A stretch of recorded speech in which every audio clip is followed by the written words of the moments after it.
I start, I know what you're thinking. Wait a minute, you're a Mets fan. Why are you wearing a Toronto Blue Jays hat? Well, if you saw my previous video of free agency predictions, you would see that there were several Blue Jay fans that were not thrilled with my take, saying that no big-time free agents were going to go to Toronto.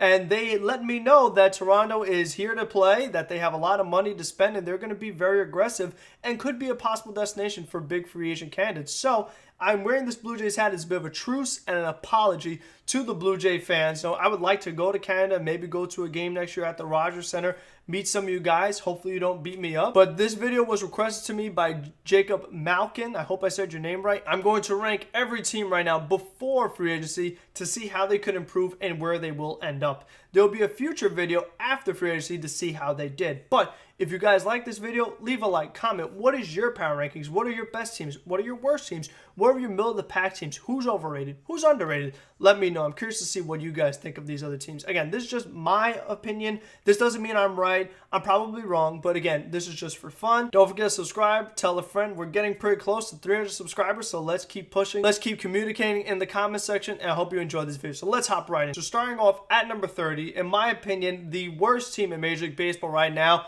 the Detroit Tigers. Now, the Tigers definitely had a rough season last year, finishing last place in a weak American League Central and a weak schedule because you had to play the National League Central. But I think for the Tigers, what concerns me is I don't see much on the horizon. When I go through their roster, I don't see a lot of players. I'm like, okay, these guys can be big contributors. They have some nice players, don't get me wrong, but I just think that as a whole, they are not a very good team. I don't trust their pitching. I don't trust their lineup. I don't see them winning that many games. I don't see them being very aggressive or just having a bunch of, young prospects become all-stars, all in the matter of the 2021 season. In a couple years, the Tigers could be good, but as of right now, I currently have them as the worst team in baseball because even though there are plenty of other bad teams that are going to finish with under 500 records, they still have some nice little young pieces that I like that I feel like they could become a better team, which brings me to the Pittsburgh Pirates at number 29. The Pirates had the worst record in baseball last year. I understand that, but I just think that there is more to be excited about on the Pittsburgh Pirate roster than there is the Detroit Tigers. I like Brian Reynolds. I like Josh Bell and Joe Musgrove and some of the other good pitchers they have up and coming like Mitch Keller.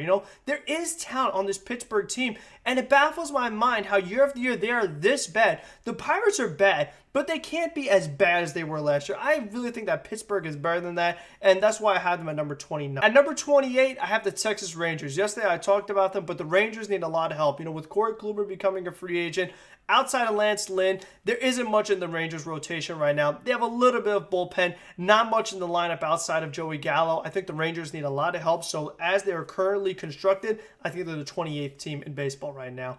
Up next, the Seattle Mariners, also an American League West team. I like Seattle more because I like what Gonzalez did for them this year, and I like their lineup. I like that they have young players up and coming like Evan White, like Kyle Lewis. They also have some other nice veterans like Mitch Haniger, Kyle Seager, J.P. Crawford, won Gold Glove. So I think Seattle, they have a little bit of something going on there. Who knows? Maybe they make some more moves. So that's why I think Seattle is just a little bit better than some of these other teams that are on. Up next, I have the Kansas City Royals. I know the Royals have not been great recently, but they're another team that they have nice young starting pitching. They have good position players, guys like Salvador Perez, Whit Merrifield, Hunter Dozier, Alberto Mondesi, Jorge Soler. So I think the Royals could do some damage. They have some young center fielders up and coming. I think Kansas City, not going to be amazing, not going to have a winning record, but be better than these other teams. The Baltimore Orioles at number 25. The Orioles were a big surprise for me. I thought they were going to be way worse than they were this year, but their lineup really impressed me. And I got to see the Orioles a lot this year because they played the Yankees a bunch and they played the Mets a bunch. So I saw a lot of Baltimore Orioles games this year, and it just amazed me. These guys like Santander and Ruiz, and they had a lot of guys swinging hot bats. So I'll tell you what, Baltimore's lineup is going to be what puts them above some of these other teams. And they finished with a pretty good record. They finished better than some of these other teams like the Tigers, like the Rangers. So I think that Baltimore, there definitely is something to build upon. Maybe they add to it. Maybe they get some pitching finally. If Baltimore could do that, they'd have a decent little team. I mean, there was a time in the middle of the season where it looked like maybe the Orioles were going to overtake the Yankees in the American League East as far as the middle of the division. So that's why I have Baltimore ranked there. Up next, number 24, the Arizona Diamondbacks. While they do have some nice position players, they just can't seem to get it done. For whatever reason, the Diamondbacks fall apart at the end of the year. They lose too many games. I'm not crazy about their pitching. I just don't think that Arizona is all that good. They had a really bad year last year, so I just don't see them being better than the other teams that are ranked ahead. At number 23, I have the Colorado Rockies. I think the Rockies are actually subject to go down, possibly, if they do indeed trade Nolan Arenado. That was a rumor that came out today. And I just think that for Colorado, I mean, another team that they have a lot of talent in their lineup. They have some good starting pitchers, but again, they never are successful. And they do play in a tough division, having to face the Dodgers and having to face the Padres, even the Giants. So it definitely is not easy for Colorado. And Coors Field is always just such a wild atmosphere. You never know what's going to happen when you play there. You don't even have a home field advantage in some instances. So because Colorado, I feel like it's going to get even worse. That's why I'm ranking them right now at number 20. At 22, maybe a bit of a surprise, but the Boston Red Sox. I know they had a bad year last year, but I think the main reason why Boston struggled last season was due to injuries, especially in starting pitching.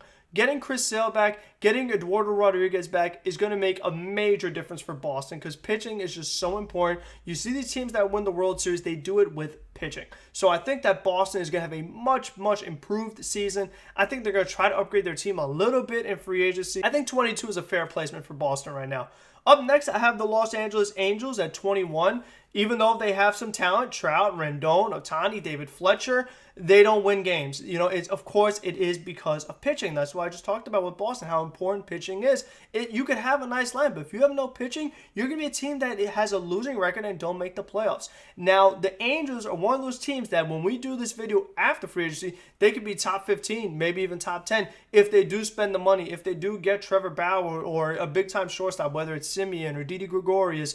You know, let's see what the Angels do in free agency. Do they make a trade for somebody? I think the Angels are going to be a very fascinating team to follow, and they definitely should go up in this list as time progresses. Up next, number 20, the Milwaukee Brewers. The Brew Crew, I have to be honest with you, I know they have a couple nice starting pitchers. They have some nice relievers. No, Devin Williams, Josh Hader, obviously. But I don't like the Brewers lineup. Outside of Christian Yelich, I do not think Milwaukee has a very good lineup, but somehow they win games, and it just boggles my mind how they do it with that kind of lineup. But they do, and it probably is because of how important I said pitching is. And they do play in the Central, which definitely helped out their schedule, no doubt about it. But I have them at number 20 because, again, their lineup is not good enough to really be a top-tier team. Number 19, I have the San Francisco Giants. They were another big surprise for me during the regular season. I thought the Giants played much better than I expected. And similar to Baltimore, it was because of their lineup. You know, guys like Donovan Solano stepping up and Mike Yastrzemski going to the next level. That really made a big difference for San Francisco and is why they're able to have a successful season. And, you know, even though they just missed the playoffs, San Fran did way better than a lot of us expected. So that is why I am ranking them at number 19. At number 18, I have the Cincinnati Reds. I think the Reds were a huge disappointment last year. A lot of people thought they were going to make a deep playoff run, but the fact that they don't have Trevor Bauer on the roster right now, their lineup, they did nothing in the postseason, so I can't say that their lineup is good because when it mattered most, the lineup didn't show up. Even though the Reds may finish with a better record than some of these teams next season, I just think that as currently constructed in the playoffs, they're not going to do much. At number 17, I have the Miami Marlins, another team that was a huge surprise in the regular season. Played way better than we expected. We expect Miami to be last place in the National League East. Well, guess what? They were second place. So that definitely was an impressive season for Miami. And the reason why pitching, young pitching, guys like Sandy Alcantara, guys like Sixto Sanchez, Pablo Lopez, all these guys made an impact. Their bullpen played well. The veteran deals they made to get guys like Jesus Aguilar. They had other guys step up like John Birdie and Brian Anderson developed. And you just saw this Marlins team bringing in Starling Marte. They just had a really solid year. So right now, I put them middle of the pack because when it came to the playoffs, they obviously were not on the same level as the Braves. So that is why they are a tier down. At number 16, I have the St. Louis Cardinals. And similar to the Brewers, I do not love the Cardinals lineup outside of Paul Goldschmidt. As of right now, Yadi Molina is a free agent, Colton Wong is a free agent, and I just think other than that, there isn't too much in that lineup. They have a great bullpen, they have some starting pitching, but I just think that right now the Cardinals, they always seem to, they are like right in the middle of the pack. You know, they make the playoffs, they win around maybe, but then once they get to the Padres or the Braves or the Dodgers, they just can't go to that next level. That's why they're middle of the pack. A little better than, you know, the lower half of the National League, but I put them right in the middle, which is pretty much where they are right now. At number 15, I have the Philadelphia Phillies. Even though they have talent in their lineup as of right now, Didi Gregorius a free agent, JT Realmuto a free agent, and the Phillies do not have a good bullpen. And other than that, they do have some weaknesses. Center field is a weakness. Second base is a weakness. So Philadelphia, even though they have nice players, Bryce Harper, Rhys Hoskins, Gene Segura, they still need to do more. So that is why, as of right now, the Phillies, number 15. At number 14, the Toronto Blue Jays. Toronto was another team that definitely was very impressive. Their young players stepped up. Guys like Bichette, Biggio, Teoscar Hernandez was raking until he got hurt. And the Blue Jays bringing in Hyun-Jin Ryu definitely was a good signing. The Blue Jays, they have some starting pitching on the rise, guys like Nate Pearson. But as of right now, I think that middle of the pack, 14, I think that's pretty good because they made the playoffs, but they weren't able to do much when they got there. So that's why they're middle of the pack, not top echelon, because they weren't able to do it when it counted most. But Toronto is one of those teams, like the Angels, that if they do make the signings that Blue Jays fans think they're going to because they're going to be aggressive, the Blue Jays are definitely a team that could go up in this list and definitely have a better ranking when it's all said and done. At 13, the Washington Nationals. I know that seems like a crazy ranking considering they finished last place in the National League East, but similar to Boston, I think the main problem for Washington was injuries. Washington still has way too much talent to not be a top-tier team with guys like Scherzer and Strasburg and Patrick Corbin. That's still one of the best top threes, if not the best top three of starting pitching in all of baseball. They have some bullpen. They have a pretty good lineup still with guys like Juan Soto and Trey Turner, Carter Kieboom on the rise. They do have a lot of free agents, Eric Thames, Asdrubal Cabrera, their catchers, Adam Eaton. So are the Nationals going to bring back all those players? Are they going to bring in new players? So the Nationals are a team that maybe could even go higher. So that is why, as of right now, and they just won the World Series 2 years ago. Let's not forget that. And they have most of the same team from the World Series. So that is why Washington Nationals at number 13.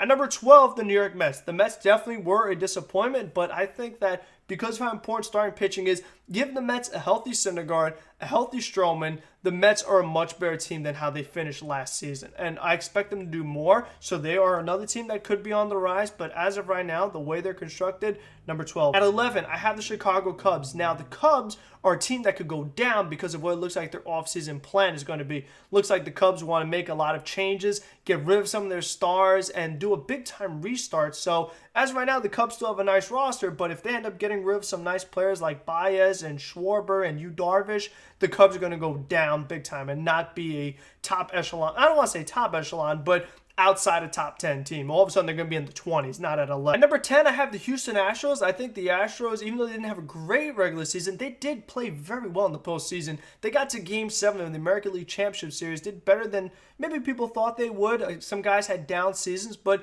I was very impressed by their pitching, especially their young pitching, starters and relievers. I think Houston did a good job, but because they're probably going to lose George Springer, that brings them a couple notches down, and that's why they're currently set at 10. At number 9, I have the Oakland Athletics. Oakland had a good regular season, but as always, in the playoffs, Oakland, where are you? Because they always make the playoffs, but they never advance. And they keep the same team over and over, and they're getting the same results. And Oakland doesn't want to spend a crazy amount of money, so I think that they will be good, but they won't be great. They won't go to the World Series. They won't go to the American League Championship Series. They're always going to go out in the first round unless they make some changes. So that is why, as of right now, Oakland's number 9. At number 8, I have the Cleveland Indians, and the reason why I have Cleveland is because they are still successful. Even though they're a team that it looks like they want to get rid of their good players, still successful. They'll get rid of Bauer. They'll get rid of Kluber, get rid of Mike Clevenger, and still be successful. Still be in the playoffs, and at least put up a fight, you know? And I think that Cleveland is one of those teams that if they trade Lindor and make some other moves, they're a team that could go down, similar to the Cubs. So as of right now, since they have Lindor, Cleveland at number 8. At number 7, I have the Minnesota Twins. The Twins lineup is stacked, don't get me wrong, but what's the problem with the Twins? Don't succeed in the playoffs. So as of right now, number 7. At 6, I have the Chicago White Sox. I love this team. I love their pitchers, Giolito and Keuchel. I like what they have the bullpen, guys like Garrett Crochet. Lineup is stacked. We talked about it yesterday, but Grandal and Abreu and Anderson and Moncada and Robert and Jimenez. The White Sox have a crazy good team, but they didn't get it done when it mattered most. So as of right now, number 6 for Chicago. At number 5, I have the Tampa Bay Rays, and the reason why is because the lineup did not perform in the World Series. And as of right now, they don't have Charlie Morton, who I think is a major reason to Tampa Bay's success. Because Tampa Bay's lineup is not great, they need the good starting pitching, and if they don't have Charlie Morton, they're a notch down. So as of right now, number 5 for Tampa. 4, I have the San Diego Padres because the Padres have a very talented roster, in the rotation with Lamet. I know Clevenger is hurt, but then you also have Paddock and Davies. You have some players in the bullpen that they brought in. If they bring back Trevor Rosenthal, will they bring back Kirby Yates? We'll see. But obviously, you can't deny that lineup with Machado and Tatis and Grisham and Will Myers and Eric Hosmer, Tommy Pham. The Padres have a very, very good team. So that's why they're a top 5 team in my eyes, and probably a lot of other people, because they had a really good year last year. And, it's unfortunate that they play in the Dodgers division, so they'll always be right behind Los Angeles as they're currently constructed. At number 3, I have the New York Yankees, and I know that's surprising considering that they don't meet expectations, but obviously when you look at the roster, the Yankees are supposed to be a much better team than they were. Everyone will tell you that the Yankees had a disappointing year, and I think that getting Luis Severino back, getting Domingo Germán back, that should make the Yankees slightly better, maybe better than Happ or having Paxton be hurt. I think that the Yankees should definitely improve. Will they make more moves to improve their team? I think they have to, because they can't keep being this disappointed. They can't keep rolling with the same group of players and expecting different results, and that's what the Yankees have been doing. All right-handed lineup that keeps striking out, all or nothing. It hasn't gone them anywhere yet, so I'm curious to see what the Yankees do. At number 2, I have the Atlanta Braves. I talk about it a lot, but as a Mets fan, the Braves scare me to death. Lineup stacked, rotation stacked, bullpen stacked. Braves are just extremely good. I mean, the fact that they're going to have Soroka next year, go with Max Fried and Anderson and Kyle Wright. They brought in Drew Smyly. Like I said, they have bullpen guys. If they bring back Melanson and Shane Green, obviously the lineup, Freddie Freeman, Albies, Acuna. If they bring back Ozuna with Dansby Swanson, I mean, they have so many good players on that team. Atlanta Braves, number 2, because they did not go to the World Series. They lost. So at number 1, the Los Angeles Dodgers, reigning champs, stacked team, still a stacked team. Looks like they may even get more if they get either Nolan Arenado or Francisco Lindor. So as of right now, the reigning champs are remaining the number 1 team in Major League Baseball. Until the next one, be safe, be smart, be healthy, and have a good one, everybody.